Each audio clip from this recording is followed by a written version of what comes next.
Welcome to the dreadful hour, where the unknown beckons and fear reigns supreme. Here, every tale is a descent into the macabre, a world where shadows whisper secrets, and every sound in the dark feels too close. Through chilling narratives, haunting atmospheres, and stories that linger long after the last word, we bring your worst nightmares to life. Prepare to question what's real, to feel the hair rise on your neck, and to be utterly captivated by the terror. Subscribe if you're brave enough to join us when the clock strikes the hour.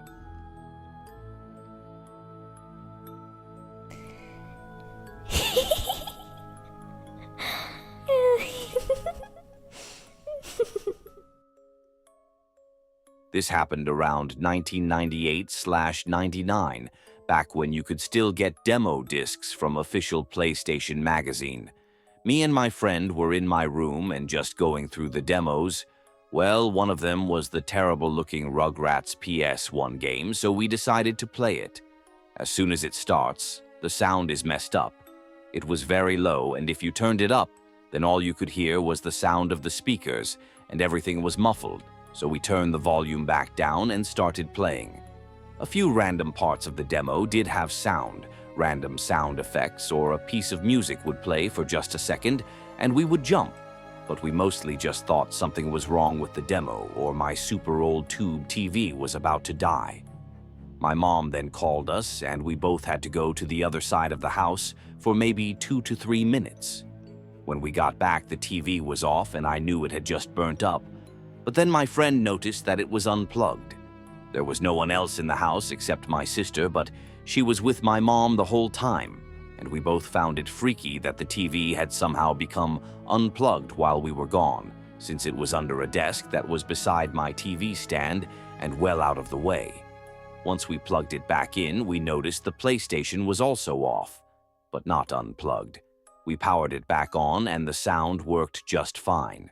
We went to check the Rugrats demo, and no picture, just nothing but muffled sound if we turned the volume up, but just a black screen. No disc read errors would ever pop up, and we would have to hit the restart button to do anything.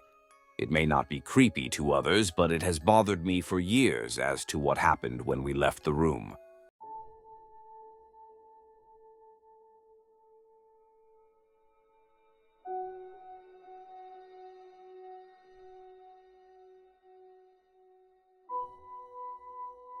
When I first started playing Subnautica, I expected adventure. I wanted to experience the awe of alien oceans, to build a sprawling underwater base, to uncover the mysteries hidden beneath the waves. What I didn't expect was the deep-rooted fear that the game would awaken in me, a fear I'd been suppressing for years. Thalassophobia had always been a minor inconvenience, a nagging unease whenever I swam too far out at the beach or saw photos of endless ocean depths. But in Subnautica, that fear felt alive, like the game wasn't just playing on it, but feeding it. I couldn't shake the feeling that the game was designed with the intention to force the player to subconsciously overcome that fear. It tugged at me, that gnawing unease you feel when someone or something is watching you, waiting just beyond your vision. It started on my first descent into the kelp forest. The water darkened with the normal sickly green hue, but darker than I had ever remembered it being. The music shifted to an eerie tone, cracking and breaking as it played, as if there were some kind of interference. I froze as I caught sight of a stalker, its sleek, predatory form gliding through the dense kelp. It wasn't just the creature, it was the sheer vastness around me, the knowledge that anything could be lurking just beyond my vision. I felt like I had explored the area enough for the time and returned to my base to de-stress and plan the next steps to finishing my sea moth. I learned to deal with the stalkers, sand sharks, and even the bone sharks. I learned to move fast through the water, keeping them on my sides, never going too far in front of them, and my confidence was growing.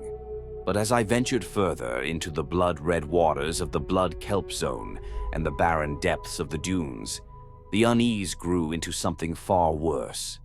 The first sign that something wasn't right came during a routine salvage mission in the sparse reef. I had been collecting fragments for the Cyclops when I noticed a faint noise in the background. It wasn't part of the soundtrack. It was too faint, too subtle. It sounded like a whisper, just on the edge of perception. I thought it was a bug, maybe a distorted audio file. It would explain the distortions I heard earlier in the kelp forest. But as I moved closer to the edge of the biome, the whispers grew louder, more distinct. They were garbled, like someone trying to speak underwater. But one word stood out: deeper. The seigneurs sprang to life, spawning a new waypoint. The AI's automated voice filled my ears. Anomaly detected, causing me to almost crap myself in the nearly silent waters. I laughed it off at first. It was just the game trying to be creepy, right? But when I turned back toward my seamoth, it wasn't there. I was sure I'd parked it nearby, near the blood kelp just behind me. I had left it near the seabed as I had been keeping low in the kelp to avoid any unwanted attention. But the beacon was gone, and the surrounding area didn't look familiar anymore. It was as if the terrain had shifted while I wasn't looking. Or maybe I had drifted farther than I thought. I tried to rationalize. It didn't make sense, though. The beacon would still be here. I swam aimlessly for what felt like hours, my oxygen meter dropping dangerously low. Just as I was about to surface for air, I saw a faint light in the distance. It wasn't the bright blue of my base beacon or the harsh glow of my flashlight. This light was soft, almost inviting, like the glow of a bioluminescent creature, drifting gently in the dark waters. I felt so disoriented and lost from where I had come from. The light seemed warm, welcoming. Against my better judgment, I followed it. The only thing accompanying me was the gentle whir of the Sea Glide's engine. The light led me to the edge of the deep Grand Reef, a biome I hadn't yet explored. My oxygen meter was perilously low, but the light kept pulling me deeper. Everything was eerily silent, like I had muted the volume, but I could still hear the engine accelerating. The unease I was feeling in these open waters was palpable as I wiped sweat away from my forehead and continued pushing onward. When I finally reached the source, I wished I hadn't. It was a figure, humanoid but wrong. Its body was translucent, its features barely distinguishable except for its glowing eyes. It didn't swim. Its motions were far more erratic, jerking back and forth through the water, dislocating its limbs and back as it mimicked the movements of a leviathan. I wanted to turn and flee, but I couldn't move. My oxygen meter alarm began shrieking as it hit 0, yet I didn't drown. Instead, the figure tilted its head, studying me, and spoke in that same garbled voice. Deeper. The screen went black, and I was back in my base. My inventory was intact, and there was no indication I had ever left. I assumed it was some kind of scripted event I hadn't heard about, maybe a teaser for the story. But when I tried to look it up online, there was nothing. No one had reported anything similar. From that point on, the game changed. The oceans felt darker, emptier, yet I constantly felt watched. My base lights flickered at random intervals and would shake as if a leviathan was attacking. Strange shadows appeared in the waters, always just out of sight or darting amongst the kelp and foliage, or even diving into the jelly shroom caves. No matter how fast I followed, though, there was never anyone or anything there. Occasionally, I would hear the whispers again, always repeating the same word: deeper. Despite my growing unease, I couldn't stop playing. I felt compelled to dive further into the abyss, as if the game itself was drawing me in. It was the only conclusion I could come to, as that was the only biome I could continue to go deeper in. When I finally built the Cyclops, I set out for the Void, a biome that most players avoided because of its infinite drop-off and the leviathans that prowled its depths. But I wasn't afraid of the leviathans anymore. I was afraid of something else, something I couldn't put into words. As I ventured into the Void, the water turned inky black and my sonar began to malfunction. The usual roaring of leviathans was absent, replaced by complete silence. That's when I heard them, the same whispers from before, but louder now, more distinct.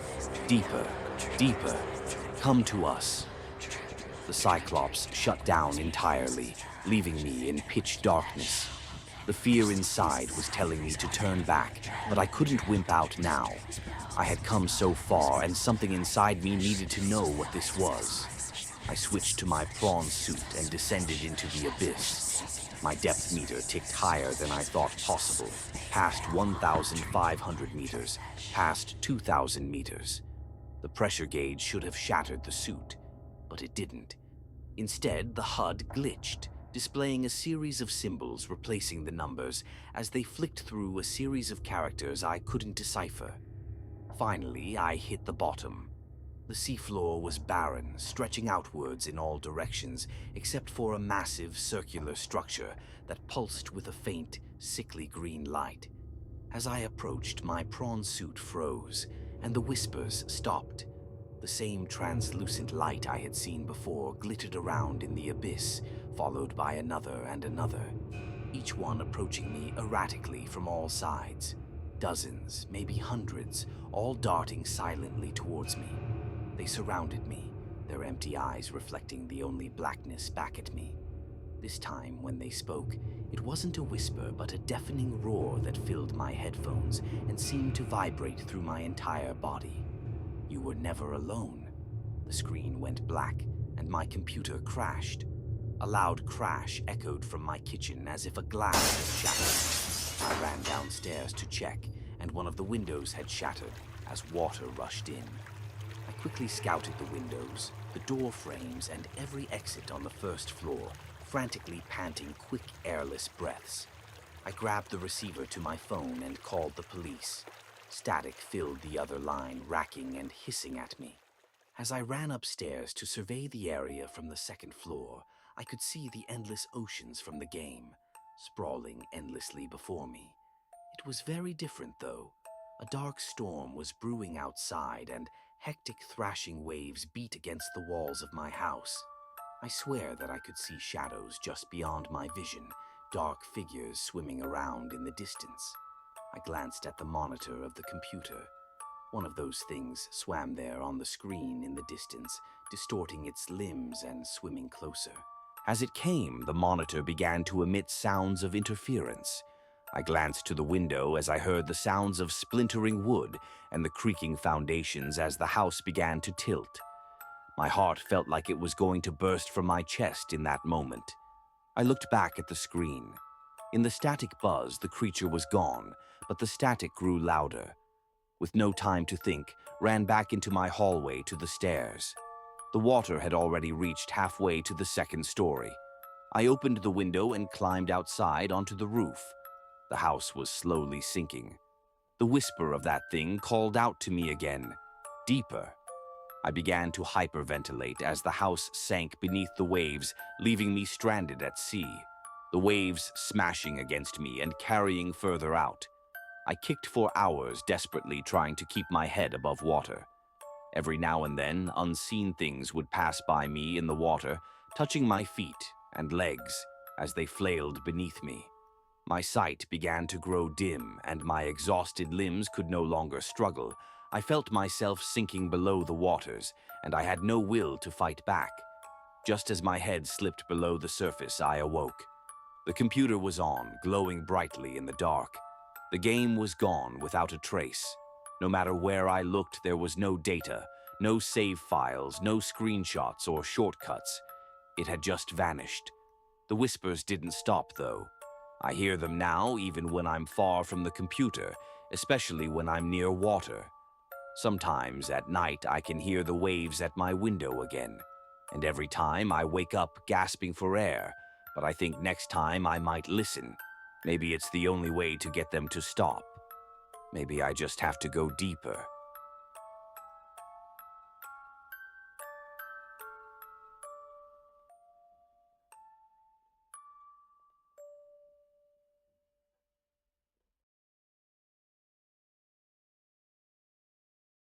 As the shadows creep closer and the night grows colder, Don't let this be the last time we meet. Like this video to keep the darkness at bay, and subscribe to ensure you're here when the next tale emerges from the void. Hit the bell if you dare, to never miss a chilling moment when the clock strikes the dreadful hour.